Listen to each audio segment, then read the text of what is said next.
Bonjour et merci d'être fidèle à notre rendez-vous hebdomadaire sur lyondécideur.com et les réseaux sociaux. Tout de suite, le journal Écho avec bioMérieux qui annonce le lancement de 3 tests de dépistage du coronavirus. Des tests qui permettent d'avoir des résultats très rapidement, même en 15 minutes pour l'un de ces 3 tests. Et de façon tout à fait fiable, reste à obtenir les autorisations de mise sur le marché. La commercialisation étant prévue dès le 2e trimestre 2020. À propos de l'épidémie de coronavirus, la société Orapi, spécialisée dans l'hygiène professionnelle, est l'une des rares entreprises à bénéficier de la crise sanitaire. Fabricant de gel hydroalcoolique dans son usine Saint-Vulbas, Orapi est complètement débordée par la demande. Elle fonctionne désormais en 3/8 et pourrait même tourner à plein le week-end si elle disposait de suffisamment de cadres. Son PDG, Guy Chifflot, avoue ne pas arriver à faire face à toutes les commandes.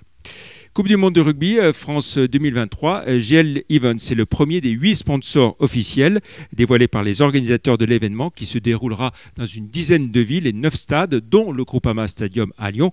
Coupe du monde qui coïncidera avec les 200 ans de la naissance du rugby. Une bonne nouvelle pour Olivier Ginon, affecté par ailleurs par de nombreux reports ou annulations de salons en Chine et en Europe évidemment.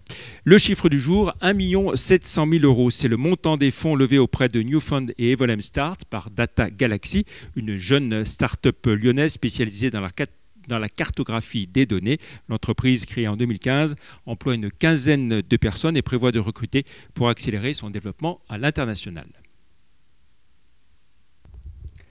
On retrouve à présent notre invité Éric Guillemot, délégué régional de l'APEC. Bonjour. Bonjour. Merci d'être avec nous. Il y a quelques semaines, vous avez présenté les résultats de votre étude traditionnelle sur les perspectives de l'emploi cadre et le bilan de l'année écoulée 2019.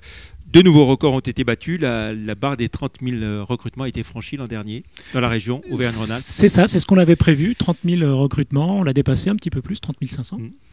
Et c'est valable pour quasiment l'ensemble des régions en France. Donc c'est une vraie dynamique globale de l'emploi cadre. Et ça confirme donc que la région Auvergne-Rhône-Alpes est vraiment la 2e région derrière l'Île-de-France. Ça c'est clair. Alors qui elle trust quand même quoi, la moitié des emplois. Alors j'ai pas les chiffres, j'ai pas les chiffres pour l'Île-de-France. Ce que je sais, c'est qu'aujourd'hui, avec la création nette d'emplois qu'on a tous les ans, c'est plus de 430 000 cadres.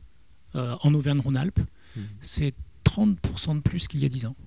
Voilà. Et on peut dire qu'on est quasiment en situation de plein emploi Alors, je n'ai pas les chiffres précis pour les cadres, du chômage, mais aujourd'hui, le chômage, c'est un peu moins de 4% pour les cadres. Donc oui, c'est ce qu'on appelle techniquement le plein emploi. Voilà. Alors, et puis, vous avez parlé évidemment des perspectives 2020. Alors, bien sûr, ça, c'était avant la crise du coronavirus. Des perspectives qui, donc, avant cette crise, étaient très encourageantes, hein, avec quoi encore une progression prévue pour l'année 6% de progression, je suis d'accord avec vous. On va rester très neutre par rapport à ce qui va se passer dans les semaines qui viennent.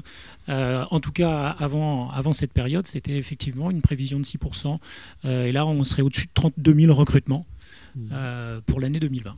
Alors, une progression qui profite à tout le monde, mais plus spécialement encore au département du Rhône et de l'Isère, oui. À l'intérieur de la région. Oui, à l'intérieur de la région. Alors, vous parlez du Rhône et de l'Isère. On peut parler aussi de Lyon et Grenoble, qui sont 2 métropoles qui font partie des 10 plus grosses métropoles françaises. Et on le voit, nous, c'est vraiment dans ces grandes métropoles que les emplois se créent, puisque 60% de nos offres sont issus de ces 10 grandes métropoles. Donc oui, Rhône et Isère. Par secteur, si on essaie de voir qui va recruter le plus de cadres Alors c'est un peu comme d'habitude, hein. Ce sont les services qui concentrent le plus de recrutement, informatique, télécom, ingénierie, conseil. Si on regarde Lyon, on sait que la plupart, voire tous les grands cabinets de conseil sont implantés, ont des grosses implantations. Donc bien entendu, ça génère beaucoup de besoins. Mais pour la région Auvergne-Rhône-Alpes, moi je tiens à souligner quand même une particularité, c'est la place importante de l'industrie. Dans nos territoires, on a beaucoup de territoires qui sont très industriels. Oui. Et puis le fait intéressant, oui, c'est que c'était déjà un peu le cas en 2018. Oui. L'industrie recrée des emplois. Exactement. L'année prochaine, les prévisions, c'est 1 cadre sur 5 qui sera recruté dans une entreprise industrielle, ce qui est bien au-dessus des standards nationaux. Alors, au-delà des secteurs, si on essaie de voir les profils qui sont recrutés en priorité, informatique, commerce, marketing, recherche, développement, comment ça se répartit Alors, je vais passer par une autre particularité, c'est qu'on a un tissu de PME très fort. Oui. Aujourd'hui, c'est 3 cadres sur 4 qui sont salariés d'une entreprise de moins de 250. personne. Et ces entreprises, comme les grosses, elles ont besoin de faire avancer leur transformation, et notamment leur transformation numérique, d'innover et puis de se développer. Et pour ça, c'est comme l'année dernière, informatique, commerciaux pour développer, et puis ingénieurs, études et recherche et développement pour innover. Avec, vous l'évoquiez d'un mot, des besoins de formation importants également. Alors les besoins de formation, ils viennent aussi d'écart entre les compétences recherchées par les entreprises et puis ce qu'on peut trouver réellement sur le marché. Donc oui, bien entendu, ça peut nécessiter des formations pour compléter. Avec ce qu'on entend beaucoup, effectivement, des entreprises qui voudraient recruter mais qui ont du mal à trouver, ça joue aussi sur les cadres. Ah oui, ça joue sur les cadres. On le voit à différents niveaux. On le voit, déjà elles nous le disent, il y a 2 recrutements sur 3 qui sont jugés comme difficiles. On le voit parce qu'en parallèle des 30 000 recrutements, il y a eu quand même 6 500 promotions internes, ce qui est un niveau extrêmement fort et qui montre que rechercher des compétences, on va le faire aussi dans l'entreprise quand on ne peut pas faire autrement. Et puis on parlerait peut-être aussi sur les profils des cadres. On ne recrute pas toujours ce qu'on souhaite au départ.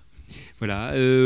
Alors sur comment ça s'organise tout ça, vous pointez du doigt aussi le fait qu'il y a moins de responsabilités hiérarchiques pour les cadres aujourd'hui.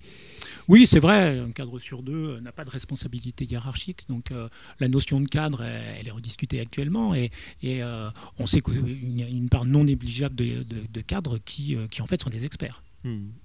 Inégalité salariale homme-femme, ça persiste encore un peu? Ça persiste encore, oui. Ouais. Il y a encore beaucoup de choses à faire malheureusement là-dessus. Et puis entre cadres expérimentés, jeunes diplômés, comment ça se répartit idéalement, c'est vrai que les entreprises, elles ont plutôt tendance à vouloir recruter des jeunes cadres entre 5 et 10 ans d'expérience, mais la réalité, c'est que ils sont souvent rattrapés par la réalité du marché. Je vais vous citer juste un exemple.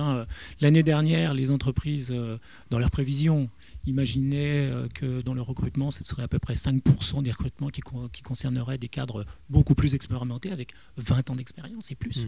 En fait, c'est 10% des cadres qui ont été recrutés, qui avaient plus de 20 ans d'expérience. Donc vous voyez, l'entreprise, elle doit s'adapter avec ce qui existe sur le marché. Oui. Et puis on se retrouve quand même aussi avec souvent des cadres qui finissent leur carrière au chômage quand même. Oui, ça c'est vrai.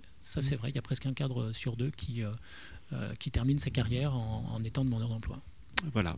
Conclusion, optimisme quand même, mais avec le grand point d'interrogation de ce que va donner cette crise. Exactement. Si on met ce coronavirus de côté, effectivement, nous sommes sur une vraie dynamique structurelle pour le marché de l'emploi cadre. Donc très confiant de ce côté-là. On va voir l'impact qu'aura cette période sur l'économie dans les semaines à venir. Très bien, merci beaucoup Éric Guillemot, donc délégué régional de l'APEC, d'être venu dans le journal Écho de Lyon Décideur. Merci, au revoir.